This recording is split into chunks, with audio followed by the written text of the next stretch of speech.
bro? It's me, John A24. I love art house films, and anything A24 is great.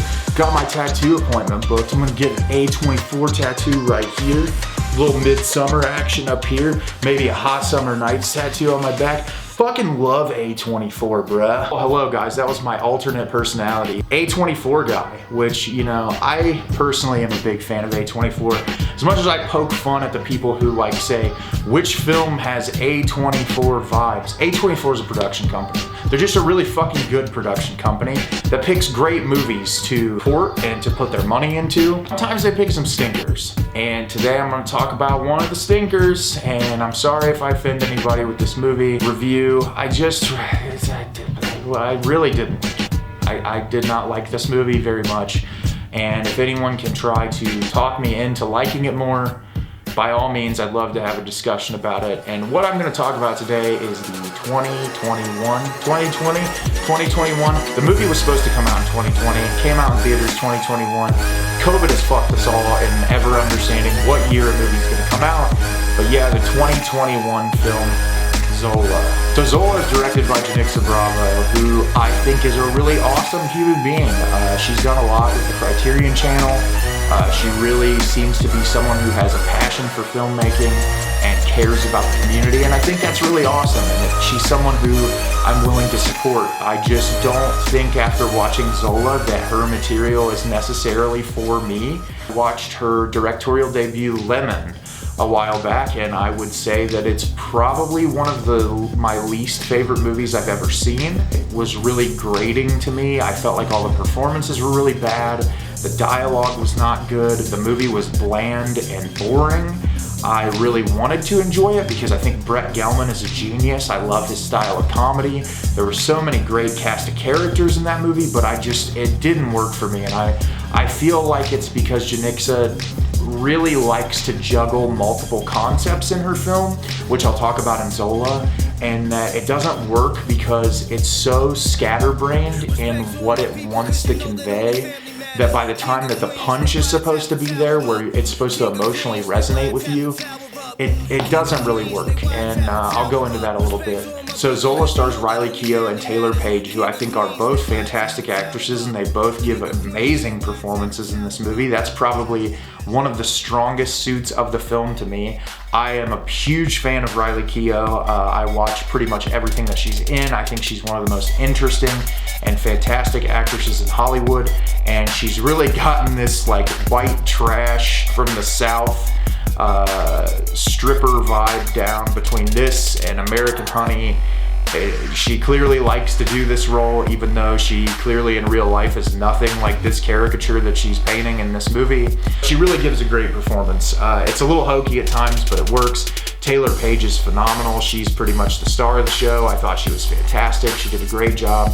But the story on the surface level is about Taylor Page's character who works at a restaurant, but she also is a stripper. And she meets Riley Keough at her restaurant one night, and Riley Keough says, hey, my boyfriend and my roommate are gonna drive to Florida, and we're gonna go down there and strip, and we're gonna make a ton of money, and I always make a lot more money. Do you wanna come with me? And she agrees. She seems a little off-put because they just met, but the promise of getting more money and bringing in income drives her to go to Florida. And so the two of them drive to Florida together, and everything is not what it seems.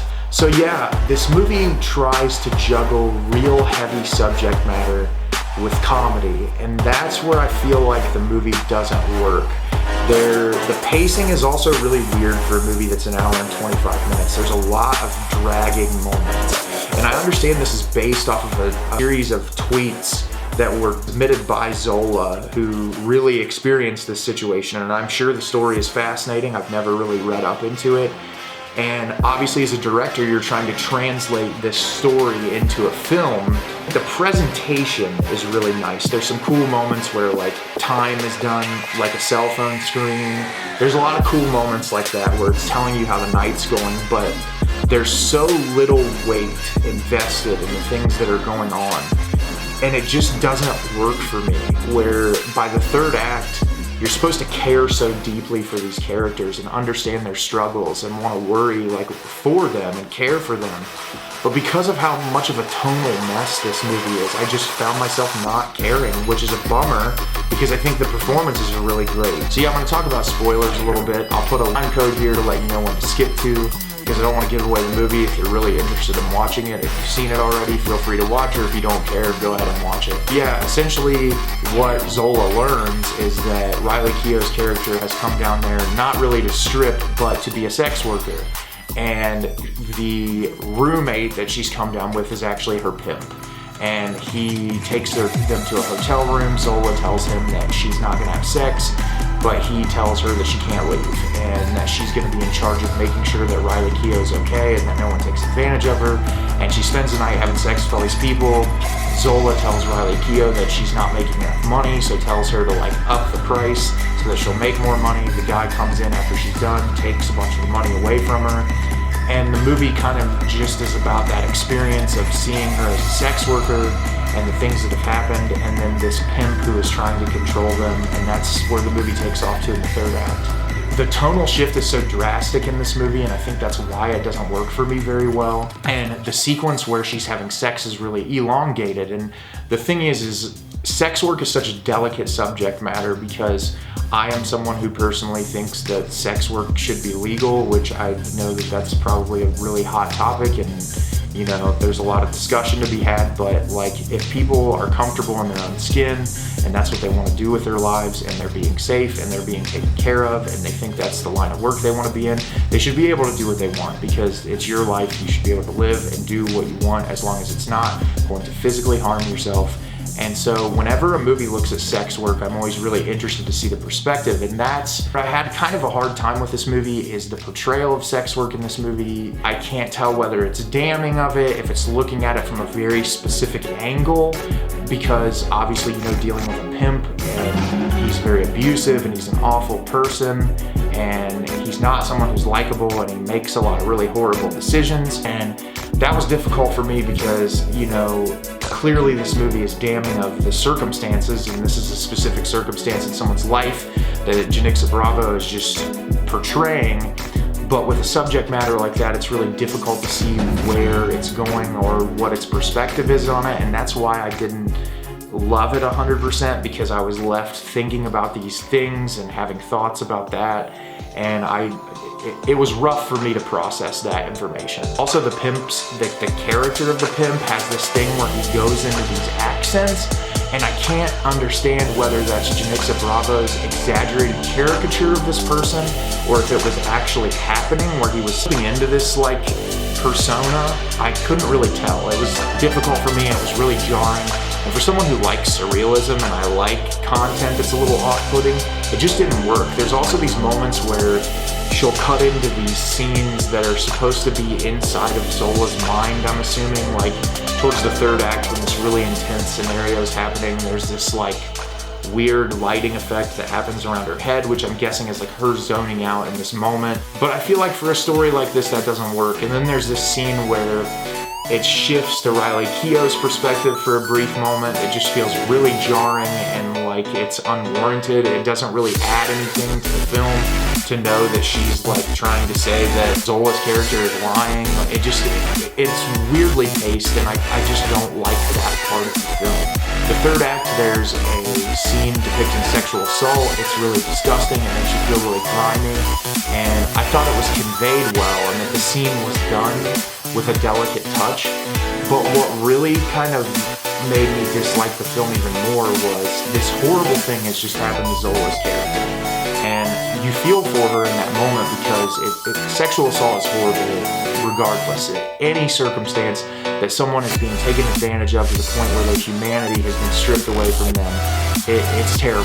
And those human beings are disgusting and it makes me sick to my stomach to think that a human being has the capability to do that to someone else.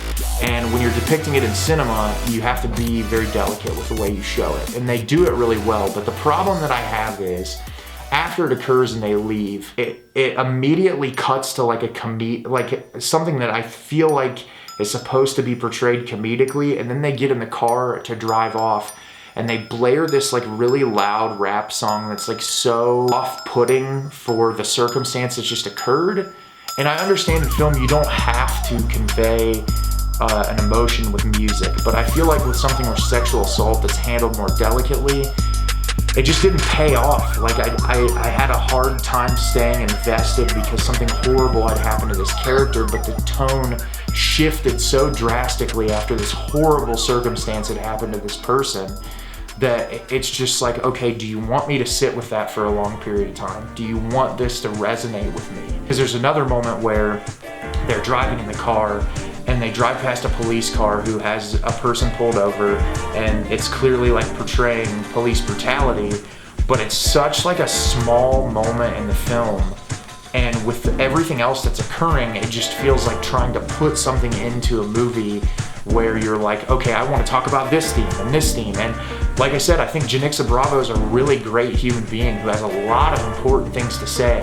But when you're making a movie and you're trying to convey a very specific topic or subject matter, it's hard for me to want to juggle 3 to 4 different things that you're trying to say at the same time and have them all resonate and be powerful and indicative of your talent as a filmmaker. And I'm sure Janixa Bravo is an incredibly talented human being who can make some really great material. Just both of her works have not resonated with me, and I didn't like this movie, and it's a shame because I really like the performances, but I think as far as the story structure, the way that the material is conveyed presentation-wise, they just didn't do it for me. Have you guys seen Zola? Did you love it? Did you hate it? Leave me a comment down below and let me know what you think. Like I said, I really wanted to enjoy this movie. I thought it had a lot of potential, and it just really fell flat for me because of the way that some of the material was portrayed. As always, I've got a lot of content coming out in the near future. I'm making videos as often as possible, watching a lot of content right now, getting back to a lot of movies I hadn't seen in 2021 yet that I'm looking forward to talking about. And I've been doing a lot of directors lists because I think it's fun to talk about filmmakers that I love, bring their material to you guys and say, hey, this is the order I like them in, whether it's the order you like them in or not. I just want to have a platform that I can talk about the filmmakers who mean a lot to me in my life and that have really resonated with an extreme level. As always, if you could like the video and subscribe to the channel, it helps me out a lot, lets me know the content you guys are looking for, and I want to keep making this material for you guys because it's a fucking blast to me, and I just really have a great time engaging with the community on Reddit and Instagram and Twitter, which I have my Instagram and my Twitter handles at the end of the video if you guys want to follow me on those social media platforms. And as always, thanks so much for watching, and have a great rest of your day.